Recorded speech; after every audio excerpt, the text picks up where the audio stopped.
Alex's book. So I'm just here to introduce him to you, and especially in the context of what's going on today. I think Ukraine is the most famous country in the world, deservedly or not, if anybody's been there.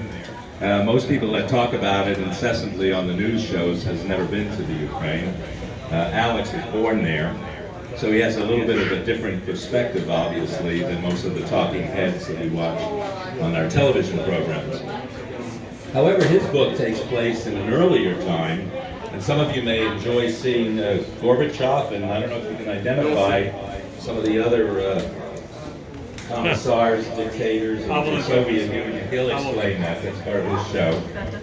And the book, Sword of the Kremlin, is being introduced here in Kona, not New York or someplace, simply because both of us live here. So it's kind of an unusual place to have a book launch.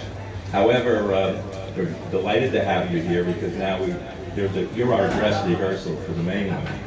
So consequently, I'm going to introduce you to Dr. Alexander Rosenstein, and I think you know, if you don't have a card in front of you, it has his biographical information. And for anybody that wants a book, we're not doing money here tonight, but just put your email address on one of these cards that are all over the place, and then we'll bill you later on, and just help yourself to a book or two, whatever you need. And it's also for sale at both of the bookstores here at Kona Bay and Kona Stories. So thanks for everybody for coming, and with nothing else to say, Dr. Alex. Woohoo! Thank you. Thank you all for coming. Really appreciate this. It's going to be a little bit of different talk. I will just introduce myself, and I'll tell you a little bit of a history of Soviet Union and a history of most clandestine organization, which was at KGB. And also I'd like to talk a little bit about the war in Afghanistan, the Russian invasion of Afghanistan, which really most Americans know very little about. So first of all, I'm an orthopedic surgeon, and been doing this for many years. I've been an American citizen for over 30 years. My father was a dissident. He was a dissident in two ways. He was a political dissident, and he was a Jewish dissident. In 1970s, in Soviet Union, obviously, it's in the height of power of Leonid Brezhnev, and also height of suppression of Jews. He found out that his son and both sons cannot get education. He decided to leave. He was actually a very famous inventor, and therefore they couldn't really put him to prison. And therefore he was a kind of a nuisance to the Soviet government. So thanks to the grace of God and my father's persistence and Henry Kissinger, our family was free from the socialist paradise. So I want to give you a little bit of a history of Soviet Union, a brief history, abbreviated. If you have any questions, we'll discuss it. And I will tell you a little bit about how KGB came about. So going back to early 1900s, the Russian Empire just finally entering Industrial Revolution, kind of late. Everybody else already passed the Industrial Revolution, but Russia was just entering it. So they had an increasing working class, and here begins World War I. 1914, and some of you may remember Franz Ferdinand get killed in Sarajevo. Get shot in Sarajevo, which was Bosnia-Herzegovina, and shot by a Serbian who actually lived in that area. And of course, Austrian government, Austro-Hungarian government blamed Serbia for the assassination, and they put demands that Serbia could not manage, and they decided to attack Serbia. And of course, Russia was a Serbian ally. They got involved in the war. And of course, Germany was Austrian ally. They jumped into this war, and it became World War I. And England and France, of course, joined in. Any of you are interested in details of World War I may talk to you about this, but it was one of the first big wars. It's a first war where 60 million people were killed. I mean, before that, we did not have technology to kill 16 million people. So that's really set the stage of European change. So Russia is struggling with World War I, and there's a really big unrest. To be fair, the monarchy in Russia was pretty separated, pretty disconnected from people. And there was really no connection between what people needed and what monarchy wanted to do, and there was a big unrest. So in 1917, there's a first change. The monarchy finally abdicated because of protests, and there's actually a democratic government in Russia, first time in thousands of years. It didn't last very long.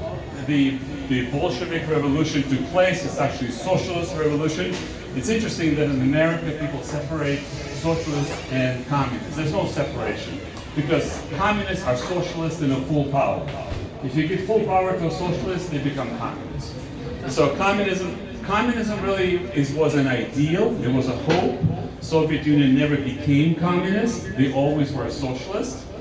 So the beginning of 1917 revolution followed by civil war, where there was many fractions. There was a white army and a red army. White army supporting Tsar, and red army, of course, the Bolsheviks, the socialist army. And there was a green army. A lot of people don't know about it, but it was the bandits who decided to create their own army. And their slogan was, you beat the white army until they become red, you beat the red army until they become white.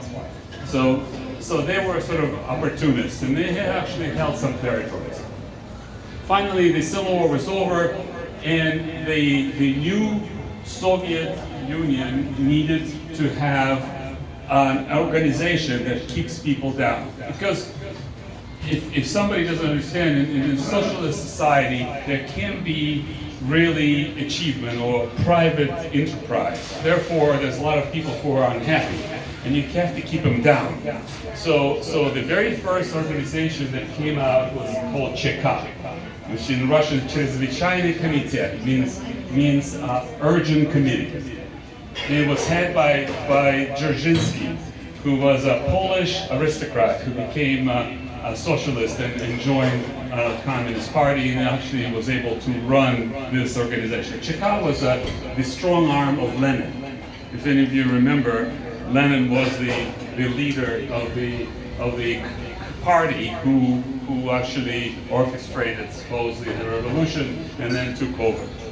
So Cheka was basically taking care of anybody who was unhappy about what government was doing. So if you had a private enterprise and you were unhappy that it's been taken away from you, they will take care of you. So there was a lot of unrest because there was especially in the country, the farmers had to give up their lands to create collective farms. And most people do not like to give up their little piece of land that they've been farming for generations. So there was a big unrest. And that started what's called resettlement. In 1924, when Lenin dies and Stalin takes over the control, he started enforcing the resettlement. And resettlement was, you move from your land to Siberia. That was resettlement. Unfortunately, in the process of resettlement, and people claim that almost 60 million people died. So that was the biggest genocide that the world's seen, but it was sort of a very, very subtle. Because those people died because they're starving, because they died because they were on the way to Siberia, and they died in mass. So Stalin takes over. It was very interesting. Stalin was a minor member of the leading Communist Party committee, but there was a position of a secretary that nobody wants to take. Who wants to be a secretary? So Stalin said, I'll do it. And as soon as Lenin started getting sick, he started taking over. Secretary became more and more important. And from that time on, after Lenin's death, Secretary of Communist Party became the leader. So Stalin took the control of the party. So Stalin was from Georgia. I don't know if many of you know, he's from Russian Georgia. He was not Russian, he was not Ukrainian, he was Georgian. So he brought with him another Georgian named Beria. How many of you know named Beria? People do. So Beria was an evil personified.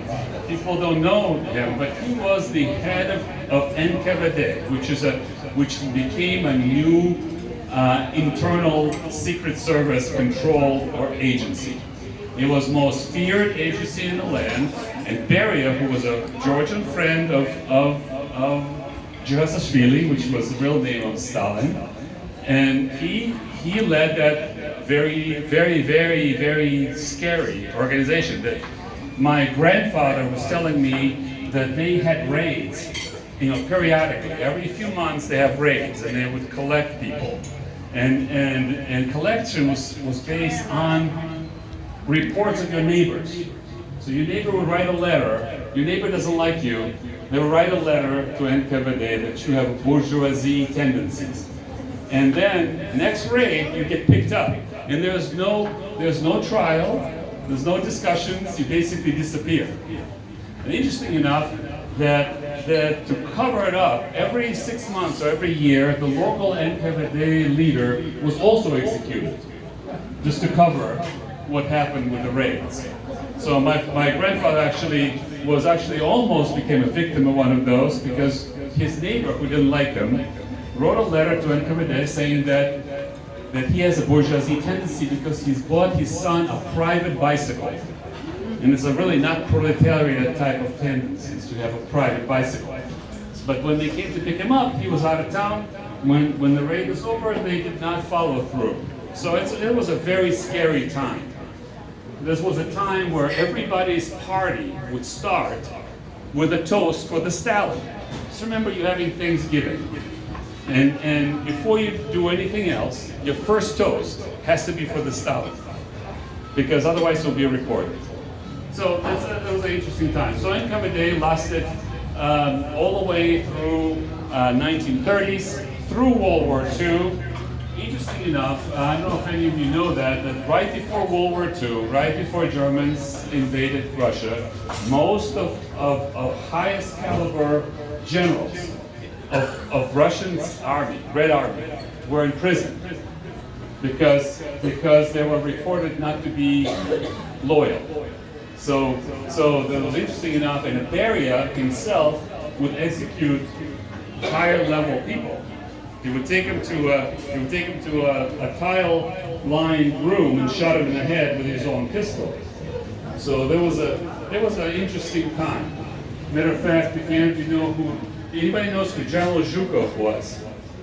Yes, some of you do. General Zhukov was a Soviet Army general who actually won the war for Soviets, World War II. He was in a prison right before when war started. And when they came for him, he thought they were going to take him to execute him. Instead, they gave him his general outfit and sent him to the front. So it was a very interesting time. After the war, Stalin lives until 1954. He dies, and Beria, who was the NKVD chief, tried to take over, but didn't succeed and got arrested and eventually executed. Come Khrushchev. Most of you may know Khrushchev. He's the guy who used to hit the table with his shoe in the UN. He was the next guy who led. Khrushchev was Ukrainian, and it's interesting enough that a lot of things that he did sort of upset a lot of Russian nationals, because, for example, he gave the Crimea to Ukraine. So Crimea was originally, most of you may not know that, the Crimea was originally Russian.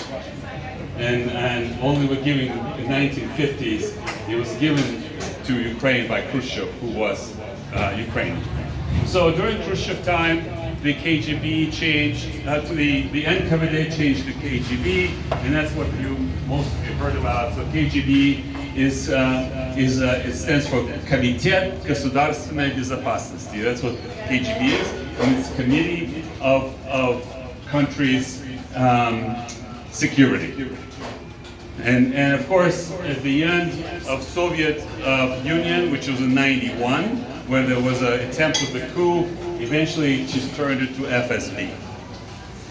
In parallel with this story, there's a Russian tendency of invading countries that they think should be their buffer, and they maybe not becoming as good buffer as they should be. So the invasion of Afghanistan happened in 1979. And I don't know how many of you know that, but Afghanistan for Soviet Union was their Vietnam War. It lasted 10 years. They lost 16,000 people in that war and ended up losing it. They eventually left Afghanistan in 1989, and the government that they set up in Afghanistan only lasted 3 more years, and then it was destroyed. So that's a very interesting story. During that war, about 500,000 to 2 million civilians died, and 90,000 of Afghani fighters perished in this. Those Afghani fighters actually eventually became fighting against the United States, so it's kind of an interesting story in itself. So, in my book, I try to see the story through the eyes of a KGB agent. So most of the stories you read, the KGB is an evil force, and it's just an evil thing, and you don't know what's going on in there. So I wanted to write a story that writes from inside of KGB, written by a sort of a pretty idealistic young man who joined KGB to do the right thing. And eventually he's corrupted and turns into what KGB needed. It was a weapon. So it's a story of the man who tries to do right, but come across things and have to compromise, and eventually involved in the foiling a coup at the end. And there's a historical moment in 1991. Both Vicky and I were in Soviet Union in '91, and the end of the book really coincides with historical event, which I have my explanation what really happened during that event. And in this book mostly takes place in Russia, and I wanted to show people what kind of life there was. Even though it's a fictional story, all characters are fictional and situations are fictional except the historical moments. The facts of life in 1980s and 1990s in Soviet Union and Russia is real. And I wanted to show people what it is to live in totalitarian government, what it is to worry about what you have to say. And you know, people don't know what good is unless they know what bad is. And I want you to learn what bad is. One of the reasons for me to write is to educate, but I also like to entertain. And I think the book should be entertaining to you. And it has a lot of gratuitous violence, limited sex. My wife always complains about that. But it's overall, I think it's an entertaining novel. But most of all, I wanted to make sure that you learn the facts of what happened in 1980s and 90s Soviet Union, and learn a little bit about the failed war. I'll be happy to answer any questions. My next book, which is almost done, it deals with interaction between Soviet Union and Russia and Ukraine, which is a pretty current topic. But it's to know why things happening, what's happening now between Ukraine and Russia, you need to know their history. So my next book is also an action thriller, but it does touch on a lot of historical points, so you can understand why things happened. It's interesting, in the United States, people are shocked of behavior of Russia or Ukraine, but people who live there or live around there understand it, because it all comes from a history. And can be explained and actually can be anticipated. So that's my attempt to teach a little bit of my American co-countrymen about this history. Thank you very much. If you're interested in the book, it's over there.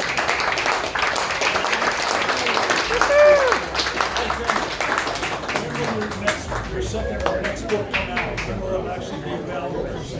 So my book is actually, the first draft is 90% done, and you know, it's interesting. You think you sit down and write a chapter, you sit down and write a paragraph. So a lot of research goes into this book. So I'm hoping to finish this hopefully before the end of the year. Then there's going to be several editing bouts, and then we'll see what's going to happen. So tell us about this book. Okay, so a little bit about this book. Thank you for prompting on that. The sort of the Kremlin is actually a rewrite of Double-Edged Sword. If any of you read Double-Edged Sword, it's the same story, but it's rewritten. There's a five new chapters. There's a new character. The people who read my book gave me a very good feedback, and the main complaint was, number one, there was not enough female characters. So I added a female character, and also there was not enough sex, so I had to put some more in there. So my wife would just laugh, said it was a reflection on her. So I had to add a little bit, and hopefully in good taste. But this book is also is quite a different quality than Double-Edged Sword. So it's published now on a limited basis by Vince Millardi, who is a I think in my mind world-renowned man of print. He made a beautiful design of the book, and the book has not only a story which is improved, but it's also have maps of Afghanistan and Moscow too, so you can look where action happens. So it's kind of, I like maps and it relates to that. It has a nice list of the weapons, so those of you who are interested in weapons, it's all Russian weapons that were involved in the story.